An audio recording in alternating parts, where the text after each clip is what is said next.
What's up, guys? My name is Count and we're back today with more Gearblocks, and today we're going to try and build a dyno. I've done less than 24 hours of research on dynos, and therefore I feel like I am 100% qualified to build one. And you know, my main reason is we're building all these engines now, and we're going to want to be able to test our engines in direct comparison against each other. And I was like looking up, okay, you know, how do dynos work? Because right now all we've really been doing is just slapping big weights on the back of engines and then seeing what the engine tells us. But then when you look into what a dyno does, it seems like dynos can adjust the load that applies to the engine while the engine is running, and they kind of sort of I don't know.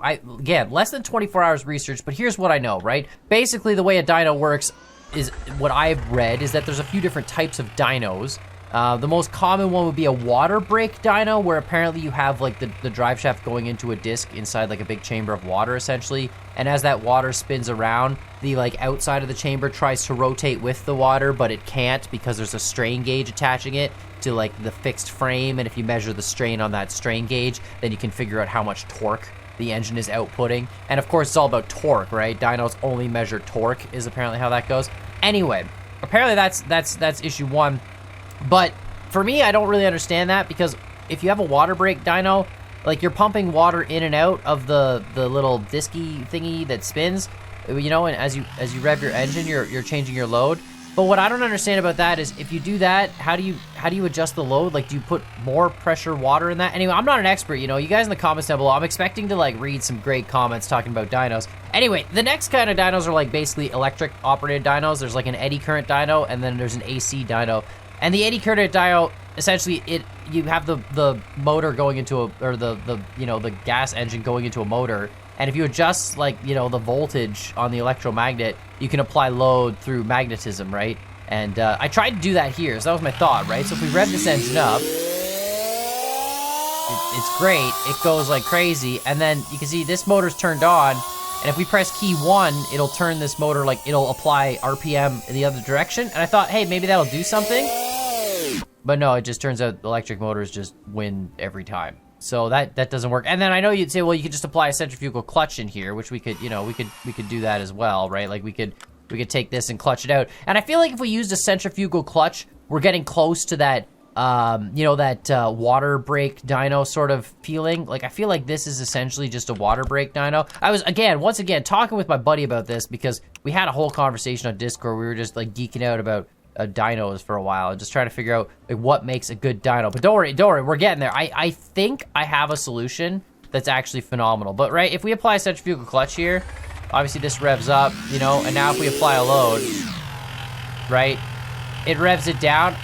And when I was talking with my buddy, like, we're pretty sure even if we put like a brake on this axle, like we could really put a brake on this axle and actually stop it instead of just applying a crazy negative load. But essentially this is kind of like a water brake dyno, right?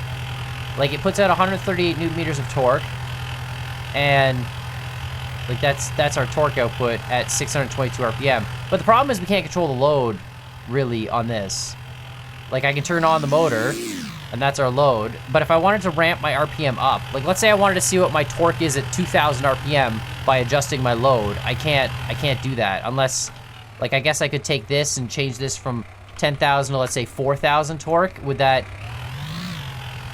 No, see, it's still interesting. It's like, as long as you overpower the torque, see, we can't really vary the load. You see what I'm saying? This is why this is a very difficult. Anyway, it doesn't matter. This is all nonsense anyway. I did figure out a way to vary the load. Don't worry. But based on my, again, less than 24-hour understanding of how dynos work, really, really cool stuff. I'm still a little bit confused on it, but all they're doing is measuring torque. And again, we're trying to make a consistent one. But based on all that, I figured out that this is actually probably the best way to vary load, which is just the really simple concept of put lead weights on a centrifugal mass that spins, right? So we have that same engine hooked up here, but we don't have a clutch. Like, there's no centrifugal clutch in here. So this is going to take a bit to spin up. We'll get there. Don't worry. It will do it. It just needs to, you know, build up some momentum. And once it gets going, there we go. Now we can rev the engine up. Now, obviously, this is a bad example because we need to really, like, give the engine a mechanical advantage to spin the weight up. Like, we need to make a dyno system that actually spins the weight up at a much, much slower speed, because this is insane. But this is what's really cool about this. This is the max it can put out based on these weights, and these are really, really small. But those have pistons on them. And if I extend the pistons, I can apply a variable load. See, we're just extending the pistons slowly. I could extend them all the way out and essentially stall out the engine. But we can use that weight to really like kind of adjust what RPM we're at. You see that? And we can really like tune. So eventually we can look at the torque of our engine at specific RPMs, which I'm 99% sure this is what real dynos are trying to do. And then of course we could have a brake on this axle as well and then put a centrifugal clutch. So anyway, what I want to do is I want to take this principle right here and I want to build a dyno system that's universal where I can hook, it has a clutch built into it, it's got a varying load weight, and we like gear that weight up so it's a lot easier mechanically for the engine to go, because you want small engines to still be able to use the same dyno as a big engine essentially. I mean, we might have horsepower ratings, but what I'm going to try and do is make like a really long piston that can vary a crazy load. We could even do it with a stepper motor if we wanted, so it'd be absolutely perfect. These are just, see, we can set them to right now they're in normal mode. We can set them to stepper mode. Number of steps, 10. Yeah, we can do like that. Like this would be cool too. Stepper mode, and then 10. So now if we do it, sorry, I'm geeking out about dynos. I've been really excited about dynos, in case you haven't noticed. It's kind of cool. But again, when we were playing Scrap Mechanic, there was a dyno, and it worked by basically braking the motor. Like it would apply a brake to the motor and measure the max torque output as you're applying a load. And it would just load the motor until it stalled right out. But real dynos in real life, they don't do that. We don't stall out the motors and figure out, you know, hey, here's the max load of your piston engine. Let's crank so much load onto it that it freaking stalls and all the cranks get bent and all. We don't do that. We're not, you know, we run them at a specific RPM, right? So anyway, here we go. Stepper motor. So press 1. Steps out 1. Steps out another. That's so cool.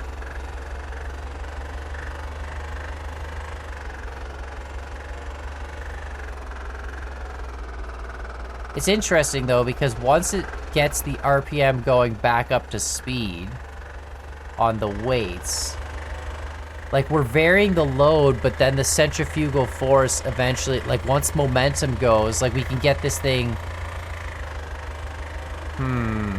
Does that really vary the load though?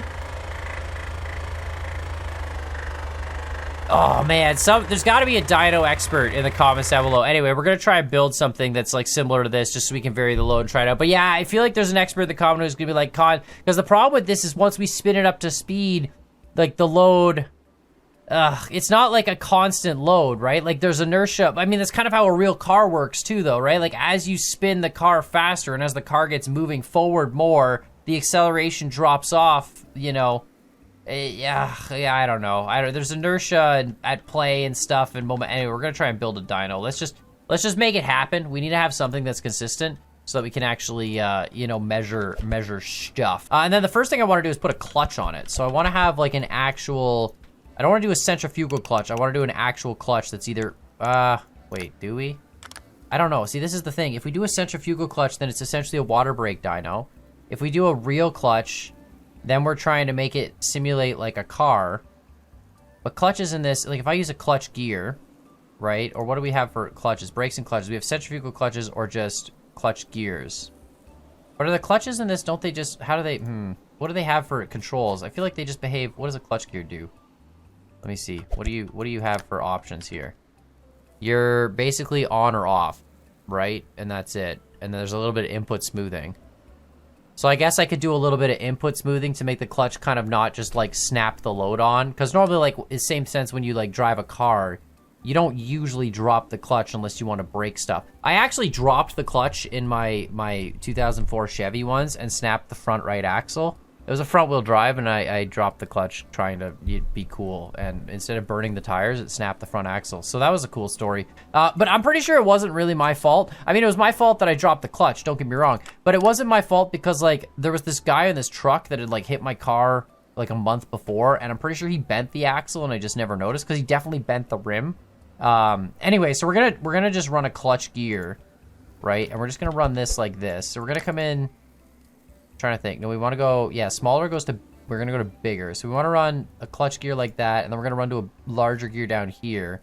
And then we're going to run this to a pulley that then goes to a centrifugal weight. This is probably going to be like the jankiest thing ever.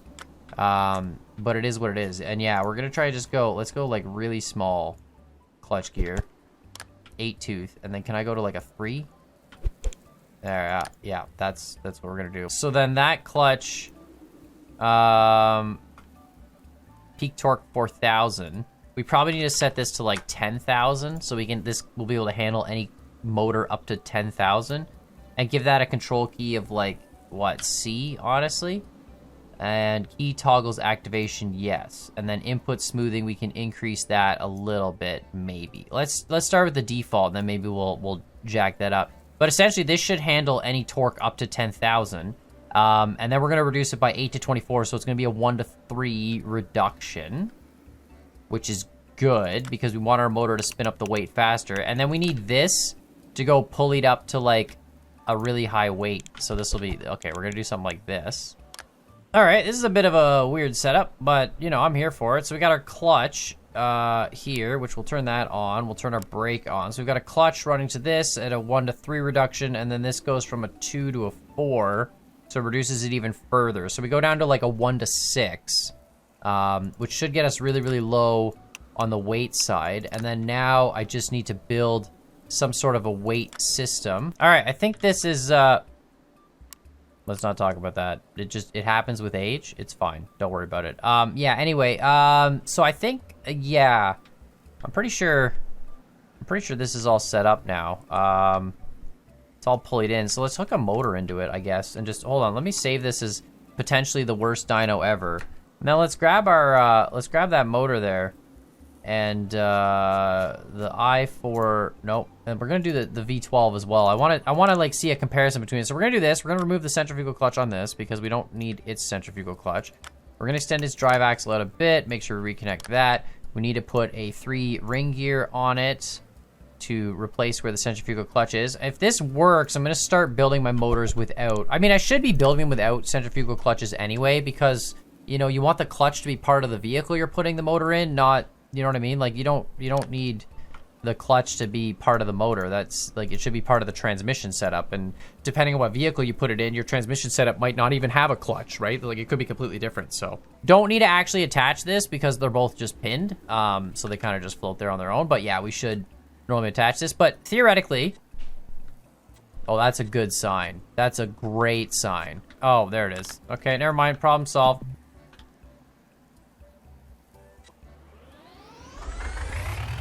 All right, so our engine spins up on its own. It's not applying anything through the clutch. We can run away with it. And now if I tap 3, it'll engage that clutch. Of course, it's gonna instantly stall out the engine. You know, it would help if I actually had stuff that like wasn't, okay. That spins up. Yeah. Yeah, now the clutch just freaks out. Okay. We might, okay, hold on. We just need to change this gear ratio. It was a little aggressive anyway. We don't need this, we can actually spin this a lot faster. Perfect. Okay, that's good, So we can make this a clutch gear 2. Oh, this actually might work. Hold on.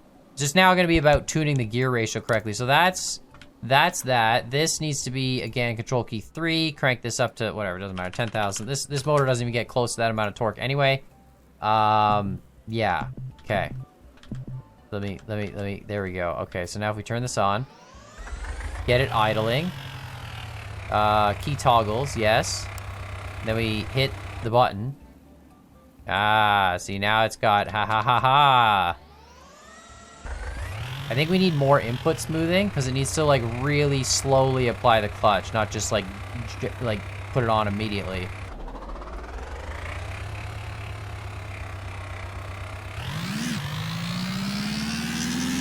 There we go. Now we're applying a load.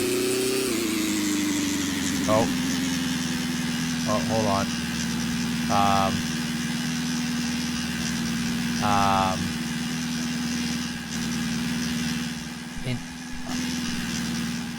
My pistons don't seem to be powerful enough to retract the weights.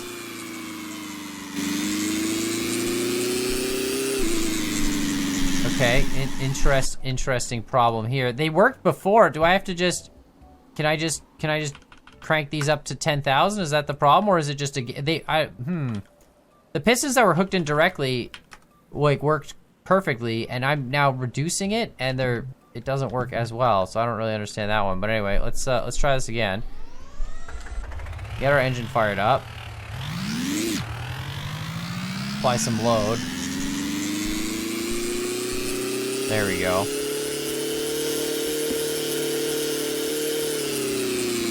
And that's me doing it now. I'm holding one to bring those out.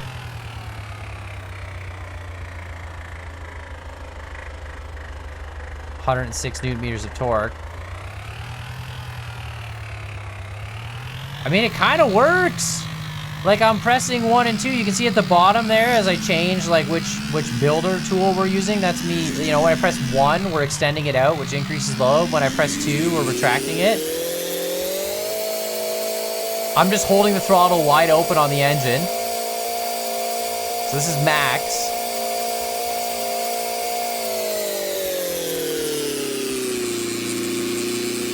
I mean, it's kind of cool.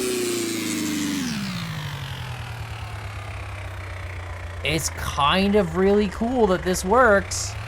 This is, like, it sort of gives us a variable weight setup. It's not really a dyno, let's say. Because, like, well, I don't know what you call a dyno. I don't know. I'm not an 24 hours, guys. 24 hours of knowledge. This is where we're at. But it's really cool that this works. Like, we can, look, we got no horsepower, no torque at low RPM. And then as we bring the load up, we can really regulate what RPM we want to see. Hold on a minute. Okay, let's do a few more things first. Let's just get you, bye, and then we'll just delete this. Yeah, thank you. And then let's delete this. All right, and then let's put the big Curtis V12 on it. Thank you very much. And we'll delete you, delete the centrifugal clutch, and delete the display there. We grab the engine by its axle, and it kind of fits, I guess. And then we connect this up to our drive output. Thank you. And we set this to torque.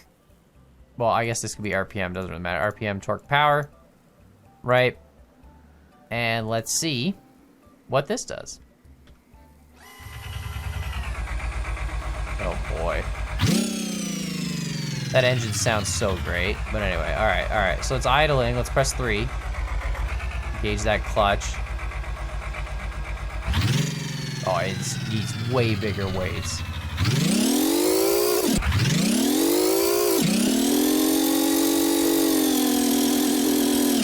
The issue is that if the pistons spin too fast, they freak out. Yo, that's so gnarly sounding though, I love it. Oh. Okay, hold on, you know, we can fix that. Hold on, what if the pistons spin too fast, all we gotta do is just take this gear off. That's a 2-pulley. And we just make that a little smaller. But yeah, if the pistons spin too fast, it seems like it just sort of freaks out, especially with the bigger motors. Pulley 1.5 maybe instead. That makes it a little smaller. There we go. Oh yeah, I love that. I love that. Yeah, now it runs out of control. Oh wait, no, my clutch isn't engaged. That's why. Yeah. That's sick. That's so cool.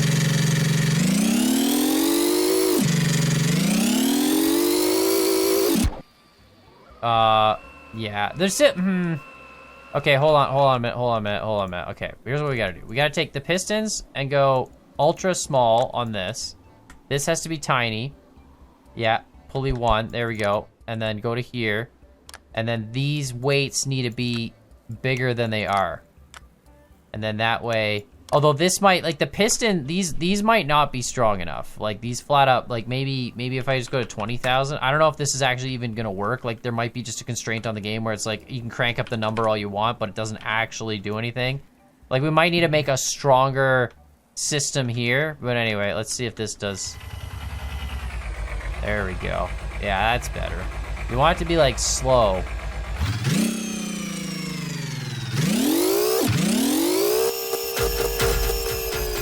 Although this one just kind of red lines anyway. You can't load it though. We can load it. That's so cool. We can load it at 2400 RPM. But yeah, the pistons aren't strong enough for this kind of a motor. Apparently, we need to make some sort of a stronger dyno. But for testing small motors, I think this is like the perfect setup because we can actually load it to whatever level of load we want and then see what the motor responds with. But let me know what you guys think in the comments down below. I spent like less than 24 hours looking up how dynos work, and I was like, I want to try and make something that applies a variable load to a motor so we can read the motor settings without just like redlining it, right? Because it's like right now the throttles are wide open on those, and we're getting the output. The other option, of course, if you really wanted to try and change it, is you could change your idle RPM and stuff, but, you know, I don't, or control minimum percent. Minimum percentage throttle is open to control idle. Yeah, so we could go to like, you could literally go like 100% on your throttle, and then your throttle's just always open all the time if you wanted to on an engine. Which, like, maybe if we make a tank engine, we should do that and have it wide open at 500 RPM or something. But yeah, let me know what you guys think in the comments down below. I think this is pretty cool. I think it kind of works. I need something a little bit stronger for pistons for the big boy engines because they like to freak out. You can see they kind of like, I think they're stretching outside of their thing. But yeah, we'll figure something out. It'll be cool. Can't wait to read your comments, and we're gonna test some engines and then put them in tanks is what's gonna happen. But yeah, like, subscribe. We'll see y'all next time.